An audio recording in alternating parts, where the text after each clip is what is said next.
Hello friends, welcome to शिक्षा garden. आज हम लोग एक टॉपिक पढ़ेंगे ज्योग्राफी का श्रृंखला का। जो आपका सेकेंड चैप्टर था उसका नाम था भारत का भौतिक स्वरूप। और उसी श्रृंखला में हम लोगों ने लास्ट जो टॉपिक पढ़ा था वो था आपका प्रायद्वीपीय जो क्षेत्र था, उन क्षेत्रों में जो पहाड़ी वगैरह थी उसके बारे में पढ़े थे हम लोग, ठीक है। और उसमें आप सौराष्ट्र पहाड़ी वगैरह लास्ट पढ़े होंगे। इसके आगे का जो टॉपिक है उसमें क्या है आपका, तो इसमें है अभी तटीय मैदान के बारे में पढ़ना है। कोस्टल प्लेन बोलते हैं इसको इंग्लिश में, तटीय मैदान को। तो जिन लोगों से बहुत इंग्लिश से ठीक ठाक लगा हो उसको बोल सकते हैं क्या है, कोस्टल प्लेन। कोस्टल प्लेन, ठीक। और इसी को हिंदी में क्या कहते हैं, तटीय मैदान कहते हैं, ठीक। तो ये अब इसका निर्माण कैसे होता है उसके बारे में हम लोग समझ लेंगे। पहले ही देख लीजिए कि ये है क्या। तो इसको दो अलग अलग वर्गीकरण है बेसिकली। इसका दो वर्गीकरण है, एक का नाम है पश्चिमी तटीय मैदान, एक का नाम है पूर्वी तटीय मैदान, ठीक। यहाँ पे 6100 किलोमीटर की लंबाई लिखा हुआ है, क्योंकि आप पहले देखे होइएगा कि जो आपका तटीय क्षेत्र है उसकी लंबाई पूरा यहाँ से इस तरीके से लेके ये पूरा क्या होगा 6100 किलोमीटर तक था। द्वीपों के साथ यदि बात करेंगे तटीय विस्तार तो हो जाएगा 7716.6 किलोमीटर। तो ये आपको पहले भारत का परिचय वाले टॉपिक में ही पढ़ा दिया गया था। यहाँ पे हम लोग सिर्फ तटीय मैदान के बारे में बात कर रहे हैं। तो इसका दो वर्गीकरण है, पश्चिमी तटीय मैदान और पूर्वी तटीय मैदान, ठीक।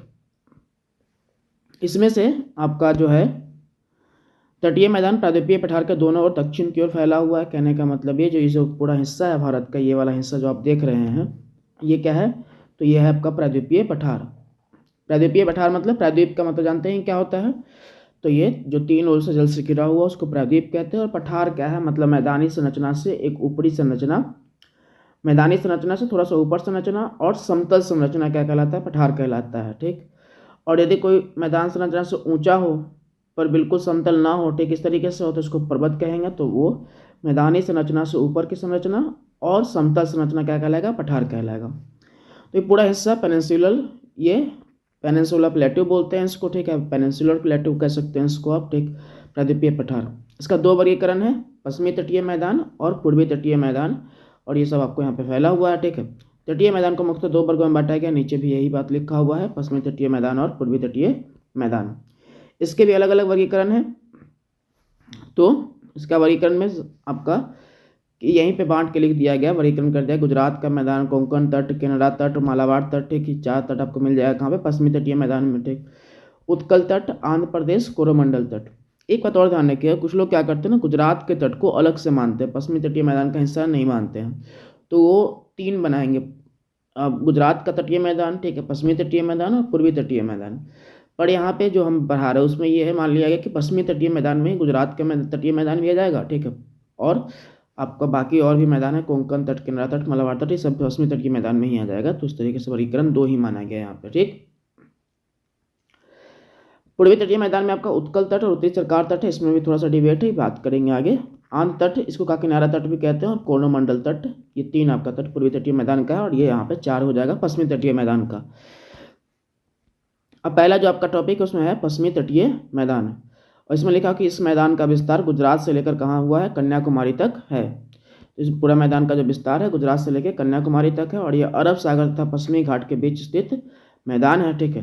अरब सागर पश्चिमी घाट का मतलब कैसे, ये भारत का जो श्रृंखला है आपका, ये भारत का जो पूरा डायग्राम है, इस भारत के डायग्राम में ये वाला जो जगह है इसको बोलते हैं अरब सागर, ठीक, अरब सागर।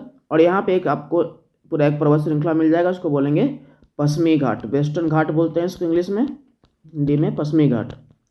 और इस पश्चिमी घाट में जो ये बीच वाला संरचना आपको दिख रहा है, ठीक है, जो बीच वाला संरचना दिख रहा है इसको बोलते हैं पश्चिमी तटीय मैदान, वेस्टर्न कोस्टल प्लेन बोल सकते हैं आप इसको, ठीक। इंग्लिश में बोलेंगे वेस्टर्न कोस्टल प्लेन, ठीक, कोस्टल प्लेन, ठीक। तो ये आप कह सकते हैं पश्चिमी तटीय मैदान कह सकते हैं। एक डिबेट जो ये होता है कि जो पश्चिमी तटीय मैदान और पूर्वी तटीय मैदान तो चौड़ा कौन सा है, ठीक है। तो पूर्वी तटीय मैदान क्या है, चौड़ा ज़्यादा है। पूर्वी तटीय मैदान पश्चिमी तटीय मैदान की तुलना में चौड़ा ज़्यादा है। कारण क्या है, तो कारण बहुत सारी नदियाँ हैं। जैसे यहाँ पे देखिए, ये जो नदी है ज़्यादातर आपको इन क्षेत्रों में देखने को मिलेगा, ठीक है। गोदावरी, कृष्णा, कावेरी वगैरह बहुत सारी नदियाँ, ठीक है। और कृष्णा की सहायक नदी, उन सब का जो है जो जल गिराने का जो है वो क्या कहाँ गिराते हैं, तो पूर्वी तटीय मैदान के आसपास गिराते हैं, ठीक। आपको ये पता है कि जब भी नदियाँ अपने साथ जाएगी तो कुछ ना कुछ अवसाद वगैरह लेके जाएगी। और अब साथ लेके जाएगा तो इस नदी जहाँ पे भी मुहाना बनाएगा नदी अपना, वहाँ पे डेल्टा बना देगा, ठीक। और डेल्टा मतलब क्या, बेसिकली गाद वगैरह का संरचना का बना हुआ है स्ट्रक्चर। और वो गाद कहाँ से आता है, तो जब नदियाँ बहती है तो अपने आसपास कटाव करती है, कटाव के साथ में उसी में आ जाता है मिट्टी, धूलकण, ये सब आपको बालू कण आपको देखने को मिलेंगे। अब जब यहाँ पे वो डिपोजिशन करते हैं, डिपोजिशन का हिंदी में होता है शब्द निक्षेपण, ठीक है। जब निक्षेपण करती है, निक्षेपण के बाद क्या होता है, अंत वहाँ पे आपको ये देखने को मिलेगा कि वहाँ पे एक स्थलाकृति का निर्माण हो गया है, ठीक। पश्चिमी तटीय मैदान में ये है कि पश्चिमी तटीय जो कुछ नदियाँ हैं वो क्या करती है, ज्वार नदमुख बनाती है, ज्वार नदमुख, एस्टुडी बोलते हैं इसको। सिंपल संरचना यहाँ पे है, समझिएगा, ज्वार नदमुख, ठीक है। सिंपल बात ये समझिएगा कि जब ये ऊंचाई से जब गिरता है, ठीक है, यहाँ पे आपको नदी आ रहा है, ठीक है, बीच में पश्चिमी घाट हो गया, पश्चिमी घाट से जब ऊंचाई से गिरता है तो उस तरीके से आपको डेल्टा का निर्माण नहीं करता। डेल्टा के निर्माण के लिए जरूरी क्या है कि एक ढलान वाला स्ट्रक्चर हो, ठीक, ताकि वहाँ पे अपना डिपोजिशन कर पाए नदियाँ, पर उस तरीके से नहीं हो पाता है यहाँ पे पश्चिमी तट में, ठीक। इस कारण से क्या होता है कि आपको यहाँ पे पतला तटीय मैदान देखने को मिलेगा और पूर्वी तटीय मैदान चौड़ा होता है, क्योंकि यहाँ से बहुत सारी नदियाँ जो है पूर्वी तटीय में, ये पूर्वी तटीय मैदान की तरफ आपको अपना जल गिराती है बंगाल की खाड़ी में। इस कारण से यहाँ पे जब जल गिराती है तो उस जगह पे क्या होता है, अपने साथ लाए गए अवसादों का निक्षेपण करते हैं। निक्षेपण का मतलब होता है छोड़ देना, ठीक है। और उससे क्या होता है, उस डेल्टाई भाग का निर्माण होता है। डेल्टाई भाग ही क्या है, तटीय मैदान के रूप में विकसित हो जाता है। तो इधर वाला जो पूर्वी तटीय मैदान होगा चौड़ा होगा, पश्चिमी तटीय मैदान में जो नदियाँ हैं, बहने वाली नदियाँ, वो डेल्टा नहीं बनाती है, ज्वार नदमुख बनाती है, ऊंचाई से इस तरीके से जल गिरता है आपका, ठीक है। बहुत कटाव भी नहीं कर पाती है, कि संरचना थोड़ा कठोर है इधर का पश्चिमी तटीय मैदान का, ठीक है। तो बहुत कटाव नहीं कर पाती है नदियाँ जब चलती है, तो बहुत बड़ी भी नदी नहीं है इधर की नदी जो है, ठीक। जो अरब सागर में गिरने वाली यहाँ जो आसपास नदी है वो बड़ी बड़ी नदी है भी नहीं। इस कारण से क्या होता है कि इधर की जो पश्चिमी तटीय मैदान है वो पतला है और पूर्वी तटीय मैदान चौड़ा है, क्योंकि पूर्वी तटीय मैदान में बहुत सारी नदियाँ अपना निक्षेपण करके, अवसादों का निक्षेपण करके जाइए डेल्टा वगैरह का निर्माण करती है, जो बाद में धीरे धीरे मैदानी संरचना के रूप में उसका विकास हो जाता है। तो ये आपको अंतर देखने को मिलेगा। यहाँ पे आपको लिखा हुआ कि यह अरब सागर तथा पश्चिमी घाट के बीच स्थित है। इस मैदान का 4 भागों में बांटा गया है, ठीक। गुजरात का तट या कच्छ से लेके कहाँ तक है, तो ये मिलेगा आपको नीचे में। आप मान लीजिए कि इस खंभात के आसपास तक का जो एरिया है, दमन तक का आसपास का एरिया, उसको बोलेंगे कि ये क्या है, गुजरात का तट। कोंकण तट या दमन से लेके महाराष्ट्र वाला हिस्सा आपको बना के हम दिखा देते हैं एक बारी, उसके बाद फिर हम बात कर लेंगे, ठीक है। देखिए ये जो संरचना हो जाएगा आपका, इसको बनाते हैं, ये आपका डायग्राम, ये हो गया भारत का स्ट्रक्चर, ठीक है। और इस स्ट्रक्चर को इस तरीके से, अब ये जो पूरा स्ट्रक्चर आप देख रहे हैं कि यहाँ से लेके यहाँ तक, ये मान लीजिए कि आपको दमन तक है, ठीक। इसको बोलेंगे गुजरात का मैदान। क्या बोलेंगे, गुजरात का मैदान। इसमें आपके क्या जाएगा, तो ये आपका कच्छ का प्रायद्वीप भी आ जाएगा, सौराष्ट्र भी आ जाएगा। सौराष्ट्र को काठियावाड़ प्रायद्वीप भी कहते हैं, पढ़े हैं आपको इसके पहले वाले टॉपिकों में, ठीक है। ये वाला जो हिस्सा है वो, ठीक। अब यहाँ से दमन से लेके गोवा, चूँकि आपको पता है ये गुजरात हो गया, ठीक, गुजरात हो गया, ये यहाँ पे महाराष्ट्र हो गया, महाराष्ट्र के जस्ट नीचे में गोवा है, और गोवा ये कर्नाटक, कर्नाटक के नीचे में ये आपका केरल राज्य हो गया।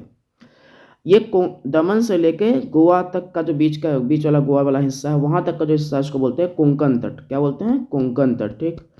फिर गोवा से लेके आपको मिलेगा कहाँ तक, तो ये मिलेगा आपको मंगलुरु तक। मंगलुरु कर्नाटक का ही जगह है, ठीक है, मंगलुरु तक, ठीक।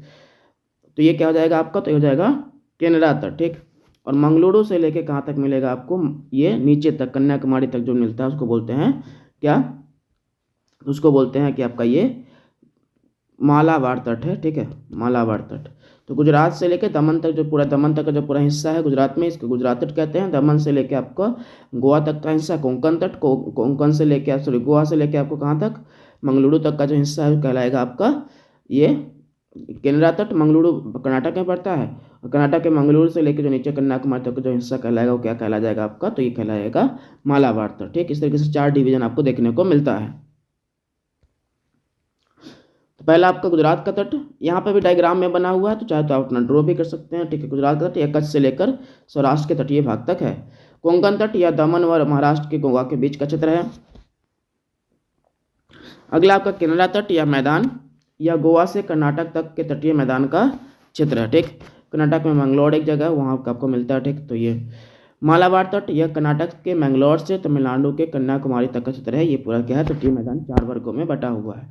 याद कर लीजिए, कुछ भी नहीं है। कच्छ से लेकर आपको क्या मिल जाएगा, सौराष्ट्र के तटीय भाग तक मिल जाएगा गुजरात का तट। कोंकण तट या दमन व महाराष्ट्र से गोवा के बीच का क्षेत्र है। गोवा से ये कर्नाटक के मंगलौर तक का जो क्षेत्र तटीय मैदान क्या कहलाएगा, केनरा कहलाएगा। और मालाबार तट जो है वो कर्नाटक के मंगलौर से लेकर तमिलनाडु के कन्याकुमारी तक जाता है केरल होते हुए, ठीक है। तो वो कहलाता है आपका क्या, मालाबार तट। मुख्य रूप से केरल के संदर्भ में कहते हैं कि ये मालाबार तट का हिस्सा है। मालाबार तट पर अनेक लैगून झीलें पाई जाती है, ठीक, यहाँ पे लिखा हुआ है। मालाबार तट पर क्या मिलेगा, तो अनेक लैगून झीलें पाई जाती हैं, इसे पश्च जल कहते हैं, ठीक। इसे बेमनाड झील ये सब कहते हैं। लैगून झील को केरल में क्या कहते हैं, समझिए बात क्या। लैगून झील बेसिकली बनता कैसे, तो ये मान लीजिए कि एक आपका भारत का एक संरचना हो गया। आपको पता है कि भारत की संरचना में इधर में बंगाल की खाड़ी होता है, इधर में अरब सागर होता है। अब ये जो अरब सागर वाला जो संरचना, ठीक है, जैसे मान लीजिए कि समुद्री लहरें आएगा, समुद्री लहरें आएगा तो कहीं पे आपका कटाव करेगा, कटाव करता है। कटाव करने से कारण से क्या होगा कि इस हिस्सा में जो हिस्सा थोड़ा कमजोर पड़ जाए, मान लीजिए, ठीक है, यह हिस्सा कमजोर था, ठीक है, यहाँ पे कटाव हुआ। कटाव होने का समुद्र का जल धीरे धीरे क्या हो गया, आंतरिक हिस्सों में प्रवेश करने लगा, क्योंकि लंबे समय प्रक्रिया में बनता है, एक दिन में नहीं बनता है कि आज बना दिए उठे तो, ठीक है। तो ये कटाव होने के बाद अंदर में प्रवेश करने लगा जल, ठीक, जल एक लंबे क्षेत्रों में प्रवेश कर गया। और एक समय के बाद ऐसा हुआ कि मान लीजिए कि ये स्ट्रक्चर जो कटा हुआ था धीरे धीरे बंद होने लगा, बालू वगैरह के कण के कारण से, ठीक। अब बंद होने के बाद ये समुद्र से बिल्कुल अलग हो गया, ठीक, समुद्र से बिल्कुल क्या हो गया, अलग हो गया है। और इस तरीके से इस झील का निर्माण हुआ, किसका, लैगून झील का। पूर्वी तटीय संरचना पे भी झील का, लैगून झील है, उसका भी निर्माण इसी तरीके से हुआ है, ठीक।